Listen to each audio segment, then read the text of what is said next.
"Get away from her!" I roared, my voice echoing across the yard as I threw myself between Amara and Linda. She didn't back down.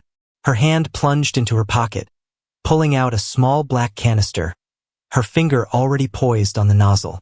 Time seemed to freeze. My eyes locked on it, my heart pounding as the danger sank in. "Don't!" I shouted, lunging toward her, but Linda was quicker. With a cold press, she sprayed a blast of pepper spray straight into Amara's face.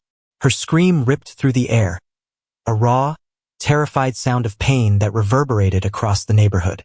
Amara clutched her face, hands flailing in the air, her breaths jagged and choked with burning agony, while Linda stood there, a warped smile twisting across her frenzied face. I rushed to Amara's side, my heart hammering like it might shatter my chest. My wife burst from the door, her face ghostly white with horror as Amara's cries flooded the yard. "Are you insane?" I bellowed, whipping around to Linda, who stood gripping the canister, her expression icy and defiant. Not a flicker of remorse. She just smirked, like what she'd done was obvious. Linda stepped back, raising the spray, her voice stiff. "I was protecting myself," she declared, her eyes glinting with triumph. "You'll pay dearly for this," I yelled, my voice breaking with rage and fear. I turned to Amara. She was sobbing, clutching her face, my wife kneeling beside her, hands shaking as she tried to wipe away the searing spray. Amara's screams shredded the air, sharp, agonizing, each sound stabbing my heart like a dagger. I dropped to my knees, wrapping Amara's trembling little body in my arms, holding her so tight I could feel every gasping breath. Her tears soaked my shirt, her screams fading into choked sobs, and I felt helpless, drowning in despair. Seeing her writhing, hands clutching her eyes, gasping through the pain, tore me apart inside. Everything blurred, only Amara's cries echoed in my mind. From a distance, a figure raced toward us. A neighbor, his face drained of color, clutching a big jug of milk, stumbling in panic. "Use this," he shouted, his voice hoarse, unscrewing the cap and pouring it over Amara's flushed face, the white liquid streaming down onto the grass. A scream shattered the peaceful afternoon, but it was just the start of the storm. When that pepper spray shot from Linda's hand and hit Amara, her family thought they'd hit rock bottom. But as the police dragged the culprit away, as the last drops of milk ran down Amara's trembling face, a chilling question lingered. Will justice really prevail, or is this just the opening act of a deeper darkness? Someone captured the truth. Someone stepped in to save hope. But what's lurking behind the silent stares of this neighborhood? Will Amara's family find light, or will the shadows swallow them again? What's waiting for them ahead? Drop a comment with the number 9 to let us know you're ready for the twists in part 2 of this story. Don't forget to like, share this video, and subscribe to the channel to face the breathless highs coming up with your friends. Amara gasped, the cold milk soothing her screams into faint, broken whimpers. I held her tight, the milk running over my hands, easing the burning on her skin little by little. My wife snatched a clean shirt, frantically wiping Amara's face, her hands trembling so hard the cloth slipped twice. Amid the chaos, police sirens wailed in the distance, growing louder until 2 officers leapt from their car, their faces grim with urgency. Linda stood there, clutching her bucket of dirty water, her eyes darting between arrogance and fear, like she was staging a victim's act. "They attacked me first," she growled, cold and venomous, her chin jutting up. "I was just defending myself." The nearest officer stared at Linda, his gaze steady, jaw tight. He glanced at Amara, still sobbing in my arms, her face streaked with milk and tears, then back at Linda, his voice low but firm. "We need to sort this out," he said, stepping toward us, his eyes softening as he took in Amara's state. Tears welled up in me, but I clenched my teeth to stay strong. I had to be, for Amara, for my wife. But as I looked down at her pained face, the hurt and helplessness crashed down on me like a massive stone. This wasn't just a wound on Amara's face. It was a blow to every hope, every effort we'd made to build her a safe place. Linda stood there, arms crossed, lips curling in smugness, not a hint of regret, and I knew one thing for sure. This nightmare wasn't over. It was only starting to escalate. The neighbor, still clutching the empty milk jug, stepped forward with shaky legs. His face was pale as a ghost, but his voice cut sharp through the stifling air. "My camera caught everything," he declared, each word slicing through the tense silence. The smug grin on Linda's face shattered, her eyes flashing with panic. She opened her mouth to argue, but her throat seemed to seize up, no sound escaping. The two officers exchanged a glance, their eyes cold and steely, then motioned for the neighbor to lead the way. We hurried after him toward his house, leaving Linda frozen in the driveway, her hands gripping the bucket of dirty water like it was her last lifeline. On his porch, the officers switched on the camera screen, and I stood close, my heart pounding in my chest. My breath came fast as I watched their faces darken, that initial calm shifting to barely contained anger as the footage laid bare an undeniable truth. The taller officer spun around, striding toward Linda, his voice low but iron hard. "You're under arrest for assault," he stated, his hand already on the handcuffs. Linda's eyes bulged, her face twisting in terror. "Are you joking?" she shrieked, her voice cracking into a high-pitched wail, stumbling back so hard she nearly fell. "I was defending myself. They wanted to kill me." Her excuses poured out like a flood, each one more frantic, but the officers didn't flinch. "Turn around now," the second one ordered, his tone icy, leaving no room for defiance. Linda trembled, her hands flailing in resistance, but finally turned as the cuffs snapped shut around her wrists. They hauled her toward the patrol car, her howls echoing through the neighborhood. "You'll regret arresting me," she screamed, thrashing wildly, dirty water sloshing from the bucket onto the ground as they dragged her away. I stood there, my heart hammering like it might burst, as Linda's final shrieks were swallowed by the slam of the patrol car door. "I'm the victim here. They're the ones ruining my neighborhood," she wailed, her voice shrill and piercing before the car rolled off, leaving a thin trail of dust in the heavy air. I took a deep breath, the exhale shaky, like I'd just shed a weight I hadn't realized I'd been carrying. Turning back, I saw Amara still in her wheelchair, her face streaked with milk and tears, her eyes red and swollen but her breathing steadier. My wife knelt beside her, her trembling hands gently wiping Amara's cheeks with a soft cloth, her movements slow, like she feared breaking something fragile. Amara looked up, her eyes shimmering with fear mixed with a faint glimmer of hope. "She won't come back, will she, Dad?" Her voice whispered, small as a breeze in the dark. I knelt down, brushing her damp hair, forcing my voice to stay steady. "No, sweetheart. She's done hurting you." The neighbor, Jake, stood there still, clutching that empty milk jug, his eyes flickering between shock and resolve. His presence was like a dim lantern in the storm that had just swept through, quiet but steady amid the chaos. The distant wail of an ambulance siren broke the heavy stillness, and soon paramedics arrived, their professionalism softened by a gentleness as they bent to check Amara's eyes. "You're one brave girl," one of them said, his warm voice aiming to ease her pain. I stood close, my hand gripping Amara's shoulder, my heart swelling with a strange mix, helplessness over the wounds Linda left, and gratitude for the strangers pulling us from the brink. Linda's actions didn't just burn Amara's eyes. They were a razor-sharp blade slicing into our family's soul, leaving scars I feared time might never heal. But as my gaze drifted to Jake with his life-saving camera, the dedicated paramedics, and the fading sight of the police with Linda, I saw a flicker of light. We weren't fighting alone like she wanted. Every drop of venom Linda spilled was met with unexpected sparks of hope, fragile threads strong enough to hold us up. When the paramedics finished their checks and assured us Amara would be okay, I glanced at my wife.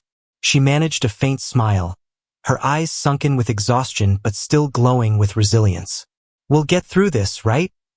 she whispered, her voice raspy, like she'd just escaped a long nightmare. I nodded, squeezing her hand tight, feeling the warmth in her trembling fingers. "Together, we'll rebuild it all." Every brick, every moment. And this time, no one's dragging us down. The days after the attack swept by like an emotional whirlwind, pulling us into a spiral of legal steps and silent tears. Everything felt like the eye of a storm. Chaos swirling around us as we clung to scraps of sanity, trying to make sense of what had happened. Amara was safe, her wounds healing, but her scream still echoed in my head, sharp as a knife slicing through every peaceful dream I'd had. Sleepless nights stretched on, my wife and I sitting across from each other at the kitchen table, the dim yellow light casting shadows on her hollowed face. "We have to stop her," she said one cold night, her voice trembling with anger and pain. "Not just for Amara, but to fight the evil she stands for." I squeezed her hand, my breath heavy as it left my chest. "You're right. This isn't just our battle. It's for justice." Suing Linda wasn't a choice. It was a command from our hearts, a fire flaring up through the ashes she'd left behind. The legal fight kicked off like a new storm, fierce and unrelenting. Every hearing, every piece of paperwork rubbed salt in the wound, but we found strength in the blaze of justice burning inside us. Jake's camera footage became our sharpest weapon, a sword dangling over Linda's head. Watching her coldly spray Amara with pepper spray in court was a punch to the gut. Her cruelty laid bare, no mask to hide it, but it also lit a fire of resolve in me nothing could extinguish.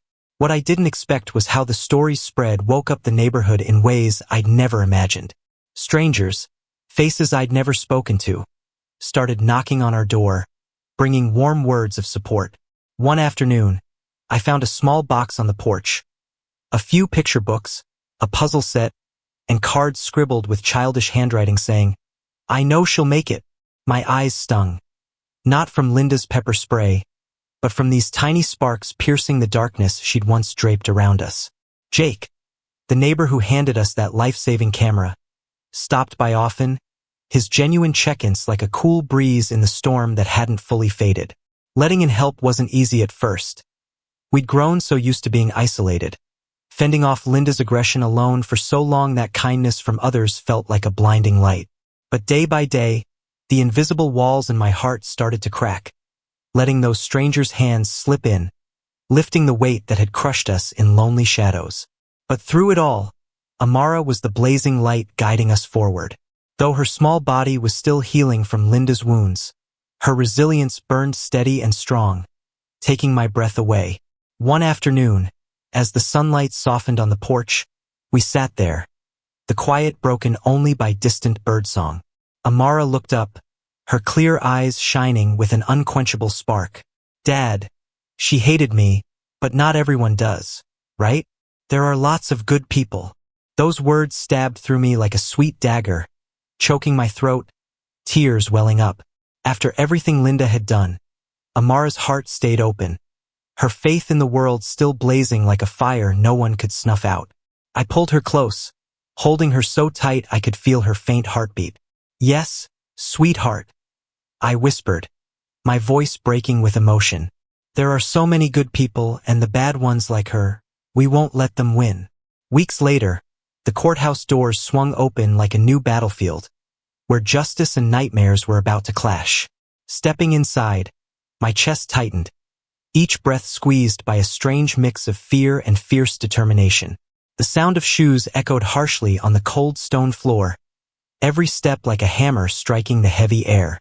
My wife walked beside me, her hand gripping mine so hard her nails dug into my skin, her eyes sharp but trembling. When the courtroom doors flew open, there was Linda, seated at the defendant's table, dressed in a wrinkled gray outfit that didn't fit, like it had been yanked from the bottom of a closet. Her appearance was hastily polished, but her eyes, oh those eyes, still cut like the blade I'd come to know too well. She sat rigid, arms crossed tight, occasionally flicking a glance our way with a stare that could pierce steel, as if the whole world owed her an apology. Linda's lawyer leaned down, whispering something, but her face didn't flinch, cold and arrogant, like this whole room was just a game she controlled. She stared straight ahead, radiating a quiet contempt, as if she could swallow up anyone daring to meet her gaze. The prosecutor stood, his voice low but sharp as a blade, beginning to unravel every piece of the nightmare Linda had built. They recounted the story with brutal precision, every action, every threat, carving it into the heavy air of the courtroom. Then the moment came. Jake's camera footage flickered to life, lighting up the big screen in front like a fire exposing the truth. The room sank into a deadly silence, with only my ragged breathing echoing in my head. The screen flared, and there was Linda, a menacing shadow stomping toward our driveway, her face twisted with unchecked rage.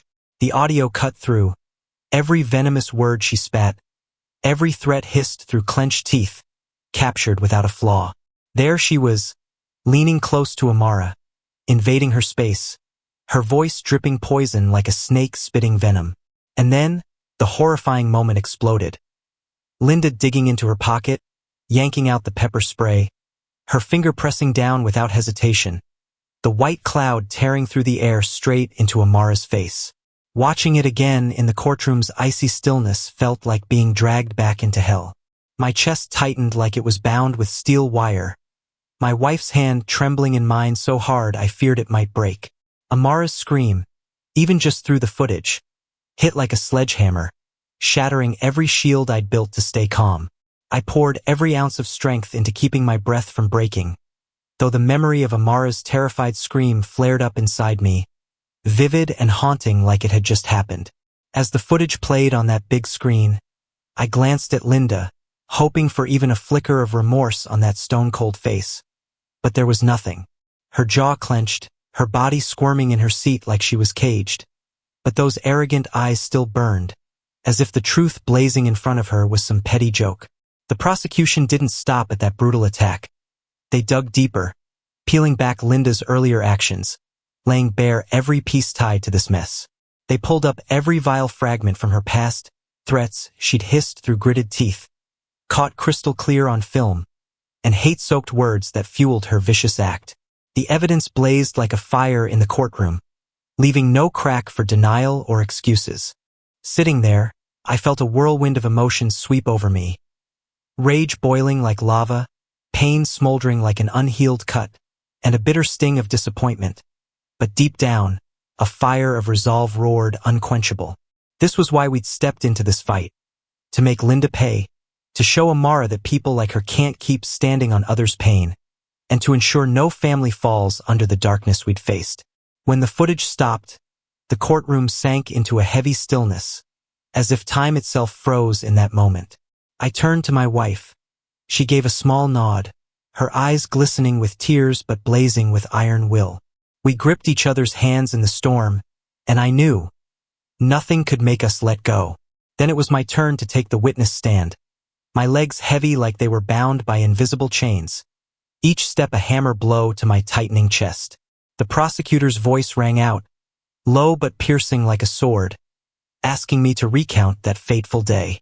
I took a deep breath, my hands clutching the stand's edge until my knuckles whitened, then let the memories flood out like a raging torrent. I spoke of Linda's relentless harassment, every cold glare, every threat, up to the moment she raised that pepper spray, my trembling hands powerless as the white cloud tore through the air into Amara. I described the fury and terror that erupted in me when her scream shattered everything, that sound still echoing in my skull like a curse that wouldn't fade. My voice broke a few times, but I gritted my teeth, forcing myself to stand tall, letting each word strike like a dagger into the truth the court had to see. When I stepped down, I was drained, like I'd run through flames, but my eyes locked onto the prosecutor, carrying a silent vow. I won't let them forget. My wife stepped up after me, her demeanor calm like a lake before a storm. But when she spoke, that trembling voice carried a mountain of emotion ready to erupt. She recounted the aftermath of the attack with heart-wrenching vividness. How Amara screamed in agony, hands clutching her eyes, her breaths jagged and choked as we rushed to save her. She spoke of the invisible scars Linda carved into our family, how it shook us to our core, stole our sleep. A few times, her voice caught, tears streaming down her cheeks. But each time she paused, she took a deep breath, standing taller, like a warrior refusing to break. When she returned to my side, I grabbed her hand, squeezing it tight until I felt the faint pulse in her cold palm. She looked at me, her red-rimmed eyes blazing with resilience, and I knew we were facing the world together. Finally, it was Amara's turn. Before she took the stand, the judge leaned forward, his voice warm but firm, cutting through the heavy air. "Do you understand how important the truth is today?" he asked, his gaze gentle but steady on Amara. She nodded, her small hands gripping her lap, her voice soft but clear. "Yes, sir, I understand, Your Honor." "Do you remember that day clearly?" he pressed, his tone guiding her through the tension. "Yes, I do," Amara replied, her voice small but resolute. The judge nodded, satisfied, signaling her to begin, and the room seemed to hold its breath, every eye locked on this tiny girl with strength beyond imagination. As Amara rolled her wheelchair to the witness stand, my heart stopped, a surge of pride mixed with sharp worry flooding my chest. After all the pain, her courage still burned like a flame that never dimmed, leaving me breathless with awe. Once settled, the prosecutor stepped forward, his voice low but piercing, asking her to recount that fateful day. Amara took a deep breath, her little hands clutching the armrests, then spoke. She described the fear that trapped her as Linda loomed close, her breath a living threat against her face. The confusion overwhelming her as she tried to grasp why she was attacked, and the searing pain that exploded when the pepper spray hit her eyes. Her voice was steady but heavy with feeling, each word etching the terror into the courtroom's air. But she didn't stop there. Amara lifted her head, her eyes shimmering with tears, her voice trembling but firm. "It hurt so bad," she said, "but I don't want to live scared forever. I just want to be me." The room fell into an eerie stillness, her words like a bolt of lightning piercing every dark corner, the air thick with their power. I glanced around, catching a few people in the gallery bowing their heads, hands clumsily wiping tears, their faces showing pain and admiration. Even the judge, usually stone-faced, paused, his gaze softening, brimming with respect for the little girl before him. When Amara finished, she turned to me and my wife, her eyes searching for a spark of comfort in the storm. We smiled, and I tilted my head slightly, a silent promise that she was our greatest pride. As she rolled back to us, a flame of hope flared inside me, hot and unquenchable.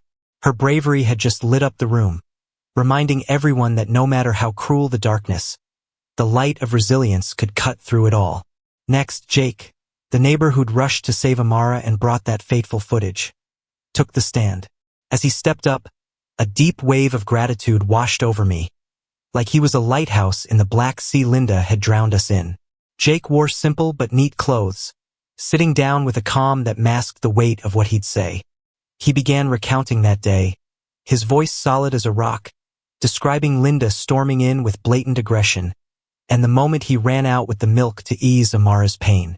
His words were crisp, unwavering, like a knife laying the truth bare before the court. But Jake didn't stop there. He looked up, his gaze sweeping the room, his voice dropping but pressing with force. "Linda didn't just cause trouble this time," he said. "She's been stirring chaos long before this family arrived." The room seemed to lean forward, tension rising as Jake peeled back Linda's dark past. He spoke of her filing baseless complaints with the HOA, targeting families with kids because their laughter annoyed her, how she'd block new residents' paths, hissing questions about their right to exist, and the cold threats she'd hurl at anyone who dared defy her, wielding her HOA position like a sword over everyone's heads. She turned her HOA power into a tool to crush people for years. Jake went on, his voice rumbling like thunder in a silent sky. "Most of us stayed quiet, hoping she'd get tired and let it go. But now I see it clear. That silence just fed the monster inside her." His words painted a chilling portrait of Linda. Not some misunderstood soul, but a person who deliberately chose cruelty over compassion, control over humanity. The courtroom fell silent, save for the scratch of reporters' pens and court staff jotting down every blow Jake landed on Linda's facade. As Jake spoke, a storm of emotions surged inside me, too wild to hold back. Fury flared at the thought of other nameless victims who'd endured Linda before us, but woven through it was a deep gratitude for his courage, standing up not just for us, but giving voice to everyone she trampled in silence. When he finished, Jake's eyes slid toward us, his face softening with a subtle, warm smile. I nodded back, my throat so tight I couldn't choke out a thank you. His testimony had hammered another nail into the case, turning it from a single incident into a hunt through the wreckage of pain Linda had left behind. As he stepped down, returning to his seat, a new fire of resolve blazed in me. Linda had spent years sowing fear, but now, piece by piece, the truth was tearing her darkness apart, and this time, no one could look away. Linda, though, seemed dead set on digging her own grave. From the moment she sat at the defendant's table, she radiated an arrogance mixed with contempt she couldn't hide. Her lawyer tried hard to spin a tale that her actions were just a natural reaction to a threat, a misunderstanding blown out of proportion, but she shredded that defense with every defiant move. When the prosecutor pressed her on her story, Linda exploded. I was just keeping myself safe, she roared, cutting through the questioning with a voice shrill with rage. The prosecutor paused, his gaze icy but unshaken, while Linda spewed wild accusations. You're all twisting everything. This whole room just wants to destroy me. Her tone was sharp, dripping with sarcasm, like she aimed to set the place ablaze. The judge, clearly out of patience, slammed his hand on the bench, his voice ringing firm. Mrs. Linda, maintain order now. But the warning seemed to glide right past her, leaving no mark. She muttered under her breath, loud enough to echo. This trial's a farce. Everyone's against me.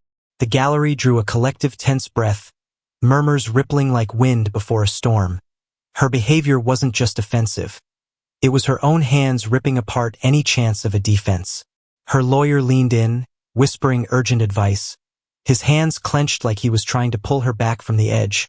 But she brushed him off, flinging her arm with a scoff, as if even her own defender was an enemy. When the prosecutor zeroed in on the footage, Linda crossed her arms, her chest heaving with anger. That video proves nothing. You don't get what I've had to put up with? She snapped, her voice devoid of remorse, brimming with resentment, as if the world owed her forgiveness. The tension in the courtroom spiked, each outburst from Linda like a self-inflicted stab, exposing a manipulator now thrashing in desperation as consequences closed in. It peaked when she jabbed a finger at the judge, her voice shrieking, "You're no better than them, all biased." Her lawyer flinched, his face paling, leaning down to whisper frantically. But Linda cut him off, her pitch soaring. "Don't tell me to shut up. I've got a right to speak." The judge sat there, his face still as stone, but his eyes narrowed, glinting with unrelenting sternness. "Mrs. Linda," he said, his voice dropping like thunder before a downpour. "You're backing yourself into a corner. This is my final warning." Linda let out a dry, mocking laugh, the sound grating through the heavy air, but she went quiet for a few fleeting seconds. Soon enough, she muttered again, her voice thick with venom. "They want to ruin my life, but I won't let it go." The courtroom buzzed fiercely, her brazenness shaking the air with shock, the weight of her defiance hanging like an axe ready to drop. By the end of the trial, Linda had clearly demolished her own chances. Her erratic behavior, stubborn refusal to take responsibility, and arrogant attitude did more damage than any testimony ever could. The evidence against her was razor-sharp and undeniable, but the way she carried herself throughout the proceedings just poured fuel on the fire consuming her. It could have been her moment to show some remorse or accountability, but instead, it turned into a perfect showcase of self-destruction. As the judge called for a recess, I glanced at my wife beside me, her hands clenched tight in her lap, nails digging into her skin. She met my eyes, those sunken sockets shaking slightly with exhaustion and disbelief. "She's ruined herself," she whispered, her voice hoarse. I nodded, feeling what the whole room seemed to sense. Linda had swung the hammer that smashed her own fate. The days waiting for the verdict stretched out like an endless nightmare, each minute pressing heavy on our chests. Uncertainty growled in every corner of the house, leaving us to fill the time with pointless chores. wiping tables, folding clothes, and disjointed conversations no one really heard. Amara, though she felt the tension, stayed close, her quiet resilience like a lantern guiding us, a reminder of why we'd fought to the bitter end. On verdict day, we stepped into the courtroom, hearts pounding like they might burst. The air was thick, every seat packed. Neighbors, reporters, and strangers drawn into the saga, creating a suffocating buzz of anticipation. Linda sat at the defendant's table, her face icy but her body rigid with that familiar defiance. When the judge banged his gavel for order, the room fell into absolute silence, every eye locked on the jury. The foreman stood, holding a thin sheet of paper that carried the fate we'd been waiting for. "We find the defendant guilty," he declared, his voice clear and steady, "on charges of assault, harassment, and hate-driven crimes." The words pierced the air, shaking the room before settling into a stunned hush. My wife gasped, her hand flying to her mouth as tears spilled down her cheeks. I grabbed her hand, squeezing hard until I felt the trembling pulse in her palm, a flood of relief and justice rushing through me like a vein unclogged. For the first time in months, I could actually breathe. The judge didn't hesitate, his voice ringing out firm, each word a hammer blow backed by righteous anger. "Mrs. Linda," he began, his piercing gaze locking onto her, "your actions weren't just despicable, they trampled the basic dignity of humanity. This court won't tolerate that cruelty." He went on, delivering the sentence with cold precision. Linda was condemned to 9 years in prison, no chance of parole. The weight of the verdict hung in the air, and for the first time, I saw Linda crack, her shoulders slumped slightly, her lips twitching like she wanted to protest, but no sound came out. But the judge wasn't done. Beyond prison, Linda was ordered to pay $70,000 in fines to cover Amara's medical costs and emotional damages. The court also mandated anger management courses, lessons in empathy, and, as a final, meaningful strike, 300 hours of community service focused on advocating for disability rights. The judge's eyes didn't leave Linda as he continued, his voice dropping but thick with force.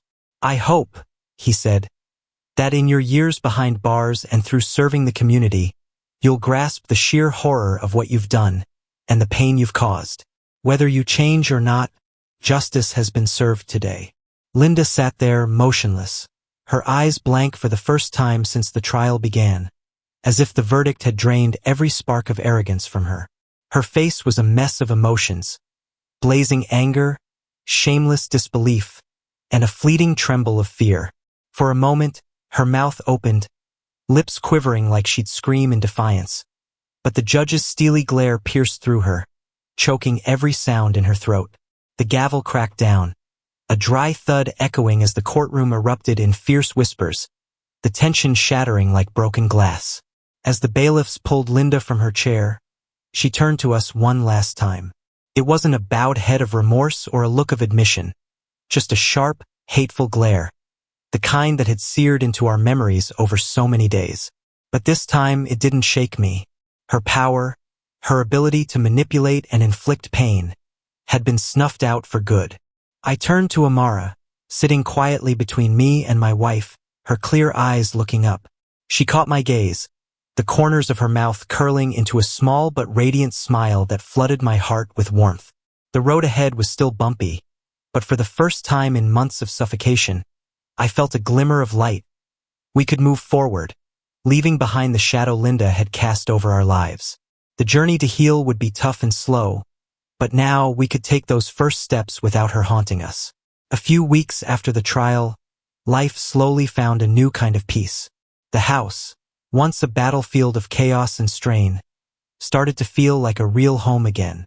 Amara grew stronger every day, her laughter ringing out in small but precious moments, like sunlight slipping through leaves. My wife and I found comfort in quiet handholds, and the kindness from the community kept surprising us, lifting us through each day. One afternoon, while I was pulling weeds in the yard, I saw Jake, the neighbor who'd stood by us from the start, walking over. He was the one who brought the milk to save Amara, handed us that fateful footage, and faced Linda in court. Today, he held a brightly colored envelope, his smile wide and genuine.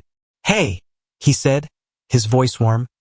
"I know the last few weeks haven't been easy for you all, but we'd love for you to come to my son's birthday party this weekend, especially Amara. My boy keeps talking about the friend with the super cool wheelchair." I chuckled at his enthusiasm, a wave of relief washing over me. Amara, sitting on the porch with a book in her hands, looked up, her eyes sparkling with curiosity.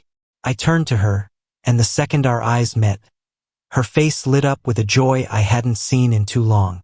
"I want to go, Dad," she cheered, her voice bursting with excitement, tightening my chest with a rush of feeling. Jake beamed at her reaction. "Awesome," he said. "It's just a small get-together. A few families from around here. My boy'll be thrilled to have Amara there." As he walked off, I looked back at Amara, clutching the envelope, her little fingers tracing the raised patterns, her eyes shining with uncontainable happiness. In that moment, the pain and fear that once gripped her seemed to melt away, replaced by something bright, hope, connection, and the promise of better days. I knelt beside her, resting a hand on her shoulder. "You're excited, huh?" I asked, though her face already screamed the answer. She nodded hard, her smile stretching wide. "Yeah, I want to meet new friends. Do you think they'll let me race my wheelchair fast?" I laughed loud, my heart lighter than it had been in ages. "I bet you'll blow them all away," I said, my voice thick with pride. Amara's smile glowed brighter than ever. For the first time in months of struggle, the future felt clear, bathed in light. Jake and his family's kindness, a simple, heartfelt invite, was like a breeze sweeping away the last shards of Linda's wreckage. Not everyone chooses to push others down. Some, like Jake, choose to lift them up. As we headed inside, Amara hugging the envelope to her chest, a deep wave of gratitude hit me for these small but mighty moments, paving the way for healing day by day. The party day came, and we stepped into Jake's house, the air buzzing with lively excitement. His backyard had turned into a full-blown celebration. Bright balloons dangling everywhere, red and yellow ribbons strung across trees, long tables draped in cheerful striped cloths. The sizzle of grilling meat wafted through, mixing with kids' shouts drowning out the upbeat music pumping from speakers. A pack of children raced around the yard, their yells and giggles echoing non-stop. The moment we arrived, Caleb, Jake's son, spotted Amara. His face lit up, a huge grin splitting wide, and he bolted over, practically bouncing with glee. "Amara!" he shouted, grabbing her hand. "Come on, we're playing tag. Be on my team." Amara turned to me, her eyes twinkling with surprise and joy, waiting for a sign. "Go play, kiddo," I said, my voice warm, a grin tugging at my lips. She quickly adjusted her wheelchair, her small hands pushing hard, zooming toward the kids with blazing confidence. I stood back with my wife, eyes glued to Amara as she dove into the game without a second's hesitation. The kids welcomed her so naturally it warmed my chest with pride. She wasn't left behind. Her wheelchair became the star of the show, the other kids wide-eyed as she zipped across the yard. Caleb proved a born leader, sticking close to Amara, guiding her through the game and making sure she didn't miss a beat. Soon, the yard rang with big laughs and excited cheers. Amara's bright giggle burst out as she wheeled after a boy with a ball, her chair gliding smoothly over the green grass. The other kids hollered, clapping loud, shouting her name when she tagged her target, her face glowing with victory. For the first time in months, Amara wasn't the girl in the wheelchair to strangers. She was part of the pack, an equal friend, a real teammate. Caleb kept surprising me with a thoughtfulness and patience beyond his years. Whenever a new game started, he'd pause, checking to make sure Amara could join in fully. If anything got in her way, he'd tweak the rules on the spot so no one was left out, his eyes blazing with undimmed enthusiasm. It wasn't some forced duty. It was pure, bursting sincerity, a desire for Amara to belong, to be valued like anyone else in that yard. My throat tightened, tears prickling as I watched her. My wife squeezed my hand, her fingers trembling, her eyes shimmering with joy. "She's really happy," she whispered, her voice breaking with emotion. I nodded, my gaze locked on Amara as she zipped across the yard, her laughter blending seamlessly with her new friends. In that moment, all the pain of those past days got shoved back into the shadows, giving way to the free, unbridled joy of childhood. As the sun dipped low, bathing the yard in golden light, I realized this was more than a birthday party. It was a victory of connection, proof that kindness and understanding can erase any divide. Seeing Amara shine among those kids, her face glowing in a circle of friends, I knew we were truly moving forward. The promise of brighter days wasn't some distant dream anymore. It was alive, right in front of me. From that day on, Amara and Caleb, Jake's son, became an inseparable duo. Their friendship sparked instantly, natural and fierce, like they'd known each other in another life. Every afternoon, Caleb would charge up to our driveway, his rapid knocks ringing out with a beaming grin, signaling the start of a new adventure. They'd roam the neighborhood, weaving through narrow alleys, building wild, dramatic worlds full of thrilling quests. In the backyard, they'd craft forts from torn blankets and scrap wood, turning them into sturdy secret hideouts. Their laughter filled the air, mixing with excited shouts as they hatched bold plans, lighting up even the quietest days. When rain kept them inside or they stayed indoors, they'd huddle in front of the TV, hands gripping controllers, lost in tense video game battles. Amara's competitive streak flared. She'd whoop with glee when she won or groan when she narrowly lost, her voice mingling with Caleb's cheers. His calm and patience shone whenever Amara needed a break to adjust her wheelchair or catch her breath. He never rushed her, never let her feel like a burden. Instead, he'd slap her shoulder, yelling, "You got this," making every victory they shared twice as sweet. That friendship breathed a fresh wind into Amara's life, full of joy and vitality. After months of Linda's torment, seeing her glow again with that crisp laughter sent my heart racing. Her confidence, once crushed under that cruelty, flickered back to life day by day with Caleb. She wasn't shy anymore, wasn't scared of rejection. Now, Amara dove into every fun moment with a fierce belief she belonged. Through Caleb, she rediscovered what seemed lost: her own worth, acceptance, and unconditional love. The neighborhood pitched in to rebuild Amara's world, too.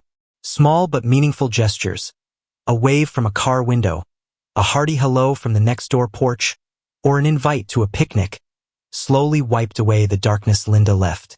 Amara started to see that her cruelty was just a lone stain, not the true face of the world around her.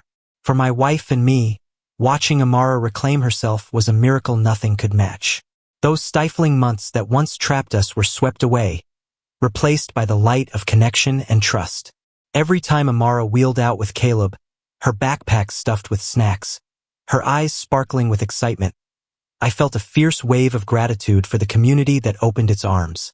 Linda left scars, but they no longer defined our story. Instead, Caleb, Jake's family, and the people around us painted a new picture with kindness and resilience. The friendship between Amara and Caleb wasn't just joy. It was a flame proving that no matter how thick the darkness of hate, acceptance and love have the power to burn it to ashes. A few months after the ordeal, a for sale sign popped up in Linda's front yard, staked deep into the grass. Seeing that sign standing tall where her battleground once raged felt strange. A clear mark of change, a final door closing on the nightmare. For weeks, it stood there, swaying quietly in the breeze, both a reminder of the painful days we'd faced and a milestone of the rough road we'd overcome. Then one day, the house found new owners. The rumble of a moving truck roared through the quiet street, its tires grinding to a stop at the driveway that once belonged to Linda, unloading boxes and fresh furniture. My wife and I swapped curious, nervous glances as the stuff came off the truck. Chairs, cartons stacking up. Who'd replace Linda? Would they bring a new start or just another round of tension? After a moment's hesitation, we chose to step past the doubt. My wife whipped up a tray of freshly baked cookies, their sweet smell wafting through, and we crossed that familiar road. She knocked, a soft tap breaking the still air, and the door swung open. A young couple stood there, the total opposite of Linda. Their bright smiles chasing away our worries. Their two little kids peeking shyly from behind their legs, giggling high and clear when they spotted Amara. "Hi," the woman said, her voice warm, pushing the door wider. "You must be the neighbors. Come on in." The conversation flowed easy, like a cool stream. They listened close as we shared about our family, our months in this neighborhood. The sincerity in their eyes softened my guard, and soon, the air felt light and relaxed. When I mentioned the changes to our house, the ramp, the wide entry, they glanced at each other and the man grinned wide. "That's incredible," he said, his voice full of admiration. "Everyone needs a place to belong, and you've made that happen." The woman knelt near Amara, her tone gentle but lively. "I hope you'll come play with our kids. They could use a new friend." Amara looked up, her face glowing, nodding hard. "I'll come right over," she chirped, her voice soaring with excitement, making my heart race. As we left their house that night, the weight that once pressed on my shoulders lightened a bit more. The cold, hostile vibe from across the street had turned into warmth and real connection.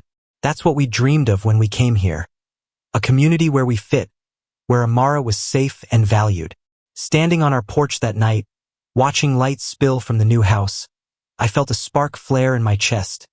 Hope, no longer fragile but taking root. The nightmare chapter with Linda was closed, making way for a new story of kindness, understanding, and the simple joy of neighbors who actually cared. Before long, a fierce friendship bloomed with the new family.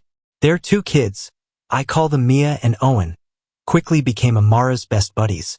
Their laughter echoed through the yard whenever they got together, racing across the grass, dreaming up wild games, cleverly turning Amara's wheelchair into a secret weapon for thrilling races. They didn't see her as an outsider but as a must-have teammate, loved for who she was, free from limits. Watching them dive into that spreading joy, our house lit up with a warmth we'd missed too long, like Linda's darkness had finally been swept clean. For the first time since we arrived, the house next door wasn't a cold, looming shadow. It became a place we could look to with real fondness. The fear that once locked our gazes, the suffocation of Linda's sharp stares, faded away, replaced by peace knowing we were surrounded by kindness. Those small moments with the new neighbors carried a fierce healing power, from swapping hot coffee over the fence, to the kids chattering about adventure plans, to the sizzle of meat at an impromptu backyard barbecue. Every second was like a breeze blowing away old scars, proving that community is where connection and joy grow, not a battlefield of hostility and division. Looking back on the road we've traveled, a fierce pride wells up inside me. Not just because our family pushed past those dark days, but for the bone-deep lessons carved into us along the way. Linda's hatred shoved us into challenges we never saw coming, forcing us to face terror and crashing waves we weren't ready for. But those very flames revealed a hidden strength, not just in us, but in the people who stood firm by our side. Her cruelty taught us that injustice doesn't bow to silence. It demands a voice, demands action, even when everything feels like it's crumbling. The bitterest twist for Linda? She failed completely in her mission to break us. Instead of locking us in isolation and ruin, her viciousness sparked the power of the community around us. Jake, Caleb, Mia, Owen, and so many others reached out to lift us up. Their kindness a sharp proof that hate can never smother humanity. Watching Amara bounce around with the neighbor kids, her smile wide and free, a deep wave of gratitude washes through my chest. This is what we fought for. A life where Amara can grow up unbound, surrounded by people who treasure her for being herself. Amara and Linda's story isn't just a personal battle. It mirrors the simmering tensions in today's world, where hatred and prejudice can flare up out of nowhere, cutting deep. Linda stands for those who wield power or malice to crush others, but the resilience of Amara's family and the goodness from folks like Jake prove that humanity and justice can overcome any barrier. This tale hands us a lesson. When you face evil, don't stay quiet. Speak up, seek support, and trust in the good that people can offer. In today's whirlwind of hate, it's our kindness and courage that'll smash the darkness to pieces. What do you think of this story? Drop your thoughts in the comments below this video. Don't forget to hit like, share, and subscribe so you won't miss more gripping stories like this. Thanks for watching all the way through today. Wishing you a peaceful day, and see you in the next video.